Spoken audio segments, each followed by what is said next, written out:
మీ తాకట్టు బంగారం కష్టాలకి good bye చెప్పండి. వెంటనే ఎన్ గోల్డ్ కి కాల్ చేయండి. ప్రొద్దుటూరులో రాజకీయ సమీకరణాలు వేగంగా మారుతున్నాయి. రాబోయే స్థానిక సంస్థల ఎన్నికలను దృష్టిలో పెట్టుకుని రాజకీయ పార్టీలు క్షేత్రస్థాయిలో తమ బలాన్ని పెంచుకునే ప్రయత్నాలు ముమ్మరం చేస్తున్నాయి.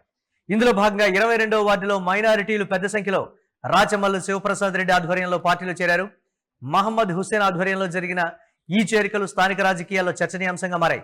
2024 ఎన్నికల్లో ఎదురైన ఓటమిని అంతిమంగా భావించకుండా ప్రజల్లోనే ఉంటూ కార్యకర్తలను సమన్వయం చేసుకుంటూ ముందుకు సాగుతున్నామని పార్టీ నేతలు చెబుతున్నారు.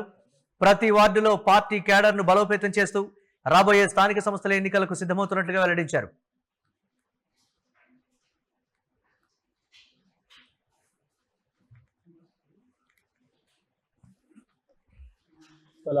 ఎన్నికల వాతావరణం ప్రారంభమైంది. ప్రొద్దుటూరు పట్టణ ప్రజలారా, నియోజకవర్గ ప్రజలారా, స్థానిక సంస్థల ఎన్నికల యొక్క వాతావరణంలో భాగమే ఈ పురపాలక సంఘ ఎన్నికలు కూడా. ఫస్ట్ మున్సిపల్ ఎన్నికలు జరగబోతున్నాయి కాబట్టి ఆ వేడి ఇక్కడనే ప్రారంభమవుతుంది, టౌన్ లోనే. ఇప్పుడు అదే జరుగుతా ఉంది. ఇక్కడ ప్రొద్దుటూరు పట్టణానికి సంబంధించిన ప్రజలతో కొన్ని విషయాలు ముచ్చటించాలనిపిస్తా ఉంది. మొదటిది, ఇది కార్పొరేషన్ అవుతుందా లేకపోతే మున్సిపాలిటీగా ఎన్నికలు జరుగుతాయనే ఒక అనుమానం మీకుంది. ఎందుకంటే స్థానిక ఎమ్మెల్యే వరదరాజరెడ్డి గారు ఎట్టి పరిస్థితుల్లో దీన్ని కార్పొరేషన్ చేయాలని చెప్పి ఆయన ఉద్దేశం. మరి ఆయన ఉద్దేశం వెనుక ఏ మర్మం దాగిందో నాకు తెలియదు, కానీ నాకు తెలిసిన మర్మం అయితే ఒకటే: గుంపులో గోవిందాని ఎన్నికలు జరపడానికి ఆయన ఇష్టపడడంలే. 123 మున్సిపాలిటీలకు ఒకేసారి ఎన్నికలు జరిగినప్పుడు ప్రొద్దుటూరుకు జరగద్దనేది ఆయన ఉద్దేశం.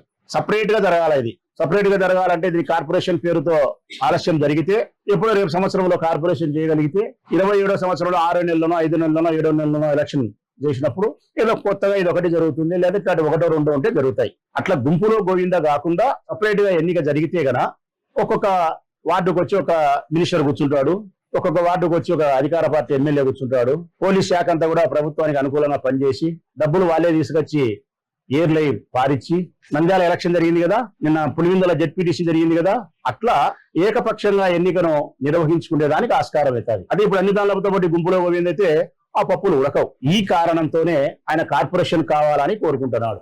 స్థానిక 22వ వార్డులో జరిగిన చేరికలు కేవలం సంఖ్య పెరగడం మాత్రమే కాదని, స్థానికంగా పార్టీపై పెరుగుతున్న విశ్వాసమని, వాటికి సంకేతాలను కూడా పార్టీ శ్రేణులు పేర్కొంటున్నాయి. అదే సమయంలో బంగారెడ్డి ఆవరణలోనూ పార్టీ నాయకులు, కార్యకర్తలు, వివిధ సామాజిక వర్గాల మధ్య సమన్వయం పెరుగుతోందని, ఇది స్థానిక రాజకీయాల్లో పార్టీకి కొత్త ఊపునిస్తుందని నాయకులైతే చెప్తున్నారు.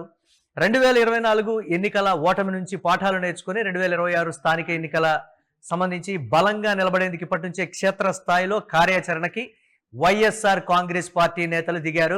గ్రామాన రాబోయే రోజుల్లో పార్టీని మరింత బలోపేతం చేస్తాం, అలాగే ఎవరు ఊహించని స్థాయిలో మేము చేరికల్ని ప్రోత్సహిస్తూ ఉన్నాం, ఏ స్థాయిలో చేరికలు ఉంటాయో మీరే చూడండి అనేటువంటి మాట కూడా చెప్తున్నారు. దీనికి సంబంధించి మరిన్ని అప్డేట్స్ మా కరెస్పాండెంట్ శర్మ అందిస్తారు. శర్మ, అనూహ్యంగా వైఎస్ఆర్ కాంగ్రెస్ పార్టీకి సంబంధించి పెరిగినటువంటి చేరికలు ఏంటి, ప్రొద్దుటూరులో అసలు ఏం జరుగుతోంది? ఈ అంశానికి సంబంధించి కూటమిలో ఉన్నటువంటి లుకలుకలు కావచ్చు, వాళ్లల్లో వాళ్లే వర్గ విభేదాలతో కొట్టుకున్నటువంటి పరిస్థితి ఉంది కాబట్టి మాకేం న్యాయం చేస్తారు, అందుకే మేము పార్టీ మారుతున్నాం, మేము మళ్ళీ దీనికి సంబంధించి సొంత గుటికి వచ్చిన ఫీలింగ్ అనేది ఉంది అనేటువంటి మాట. అలాగే కొత్త చేరికలు కావచ్చు, పాత చేరికలు కావచ్చు, రాబోయే స్థానిక సంస్థల ఎన్నికల ముందు ఈ చేరికలతో ఒకంత వైఎస్ఆర్సీపీ క్యాడర్లో ఉత్సాహం నెలకొన్నటువంటి పరిస్థితి. ఏం చెప్తున్నారు ఈ చేరికలకు సంబంధించి?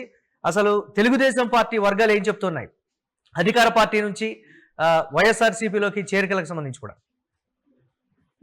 కడప జిల్లా ప్రొద్దుటూరు నియోజకవర్గంలో ఇప్పుడే ఎన్నికల వేడి మొదలైందని చెప్పాలి. అయితే స్థానిక సంస్థలకు సంబంధించినటువంటి ఇంకా నోటిఫికేషన్ ప్రక్రియగా పూర్తి స్థాయిలో రానప్పటికీ కేవలం ప్రభుత్వం ప్రకటించిన నేపథ్యంలో అప్పుడే కొన్ని రాజకీయ పార్టీలకి వలసలు మొదలయ్యాయి. తర్వాత ప్రధానంగా అధికార పార్టీ నుంచి ప్రతిపక్ష వైసీపీలోకి చేరడం అనేది ఇక్కడ ప్రధాన అంశంగా కనిపిస్తుంది. ఒక 4 రోజుల క్రితం కడప జిల్లా ప్రొద్దుటూరు నియోజకవర్గంలోని ప్రొద్దుటూరు రూరల్ మండల పరిధిలోని అమృతానగర్ సంబంధించినటువంటి కొంతమంది కార్యకర్తలు కూడా వైసీపీలో చేరడం జరిగింది. మాజీ ఎమ్మెల్యే రాచమల్లి శివప్రసాద్ రెడ్డి, తర్వాత మాజీ మున్సిపల్ వైస్ చైర్మన్ బంగారెడ్డి, అలాగే ఎంపీపీ శేఖర్ యాదవ్ నేతృత్వంలో చాలా మంది టీడీపీని వీడి అధికార పార్టీ కూటమి వీడి వైసీపీలో చేరుతున్న పరిస్థితి. మొత్తానికి రాబోయే ఎన్నికల్లో తమ సత్తా సాగుతామని, రాబోయే ఎన్నికల్లో ఖచ్చితంగా వైసీపీ జెండా ఎగరేస్తామంటూ కూడా మాజీ ఎమ్మెల్యే రాచమల్లి శివప్రసాద్ రెడ్డి చెబుతున్నారు. అయితే ఇప్పటికీ మామూలు సాధారణంగా అధికార పార్టీ ఉన్నప్పుడు అధికార పార్టీలోకి చేరికలు మొదలవుతాయి, కానీ ఇక్కడ దానికి భిన్నంగా కేవలం అధికార పార్టీ నుంచి ప్రతిపక్ష పార్టీలోకి చేరడం అంటే ప్రధానంగా కనిపిస్తుంది. అయితే 1-2 చోట్ల వైసీపీ నుంచి టీడీపీలో చేరికలు కనిపిస్తున్నప్పటికీ అయితే వైసీపీలో చేరుతున్న కానీ పోలీసు టీడీపీలో చేరుతున్న సంఖ్య బాగా తక్కువగా కనిపిస్తుంది మురళి. రైట్, అంటే దీనికి సంబంధించి ఏం చెప్తున్నారు? ఇటీవల పెరిగినటువంటి చేరుకలు కావచ్చు, గ్రామాన తిరుగుతున్నటువంటి వైఎస్ఆర్సీపీ నేతలు కార్యకర్తలు కావచ్చు, సో దీని అంతటికీ సంబంధించి ఒక ఇంత ఉత్సాహంలో ఉన్నటువంటి సిచ్యువేషన్ ఏంటి? అసలు టీడీపీలో పరిస్థితులకు సంబంధించి ఏం జరుగుతోంది? ఆ స్థాయిలో వర్గ విభేదాలు ఉన్నాయా?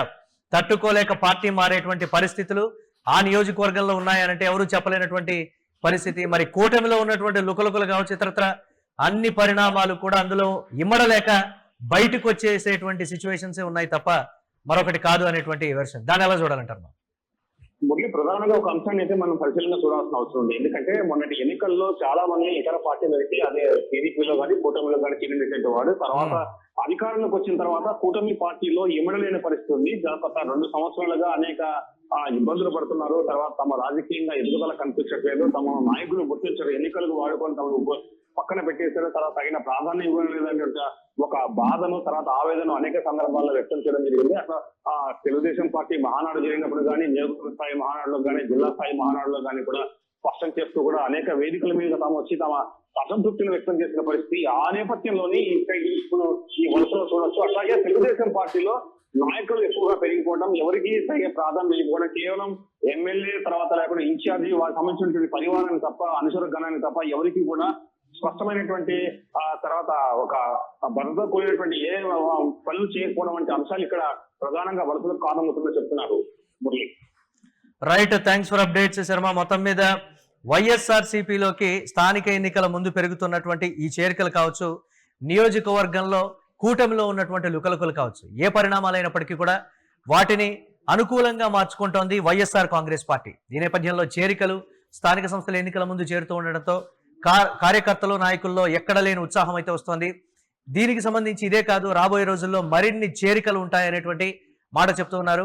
ఆ కూటమిలో ఉన్నటువంటి లుకలుకల్ని ప్రస్తుతం తమకు అనుకూలంగా మలుచుకునేటువంటి పనిలో వైఎస్ఆర్సీపీ నేతలు ఉన్నారు. ఎవరైతే అసంతృప్త నేతలు ఉన్నారో, వైరి వర్గాలుగా అక్కడ విభేదాలతో ఉన్నారో వారందరినీ కూడా తమ వైపు తిప్పుకొని తమ పార్టీలో సరైనటువంటి ప్రాధాన్యం దక్కేలా మేము చూస్తామనేటువంటి హామీ కావచ్చు, ఇతరత్ర అన్ని పరిణామాలు కూడా స్థానిక ఎన్నికల ముందు ప్రతి నియోజకవర్గంలో ఇదే విధంగా రాజకీయ సమీకరణాలు అన్నీ కూడా మారబోతున్నాయి అనేటువంటి మాట ఇప్పటికే కూటమి నాయకులు అయితే అలర్ట్ అయ్యారు. అయినప్పటికీ కూడా కూటమిలో నుంచి బయటకు రావడానికి సిద్ధంగా చాలా మంది ఉన్నారు. స్థానిక సంస్థల ఎన్నికల ముందు వైఎస్ఆర్సీపీలోకి అన్ని నియోజకవర్గాల నుంచి భారీ స్థాయిలో చేరికలు ఉంటాయి. అధినేత ఆదేశించారు, కార్యకర్తలు గ్రౌండ్ లెవెల్లో తిరుగుతూ ఉన్నారు.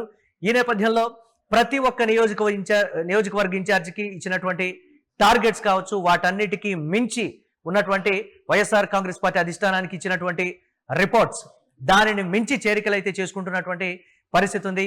స్థానిక సంస్థల ఎన్నికలకు ముందు అన్ని గ్రామాల్లో ఉన్న, అలాగే అన్ని నియోజకవర్గాల్లో ఉన్న కీలక నేతలతో కూడా అధిష్టానం టచ్లోకి వెళ్ళినట్లుగా తెలుస్తోంది. నియోజకవర్గ ఇన్ఛార్జీలు గ్రామాన ఉండేటువంటి సర్పంచ్ స్థాయి వ్యక్తులు కావచ్చు, ఇతరత్ర క్యాడర్ అందరినీ కూడా గ్రామాన వెళ్ళి ఎవరైతే అసంతృప్త నేతలు, కార్యకర్తలు ఉంటారో తమ పార్టీలో దక్కేటువంటి ప్రాధాన్యాన్ని వివరించడం కావచ్చు, లేకపోతే మనం అధికారంలోకి వచ్చిన తర్వాత ఏం చేస్తామనే అంశానికి సంబంధించి, లేకపోతే కీలకమైనటువంటి బాధ్యతలు అప్పగించే విధంగా కూడా ఒకంత కార్యకర్తలు ముందుకు వెళ్తున్నటువంటి పరిస్థితి ఉంది. రాబోయే రోజుల్లో మరిన్ని చేరికలు ఉంటాయని అయితే చెప్తూ ఉన్నారు.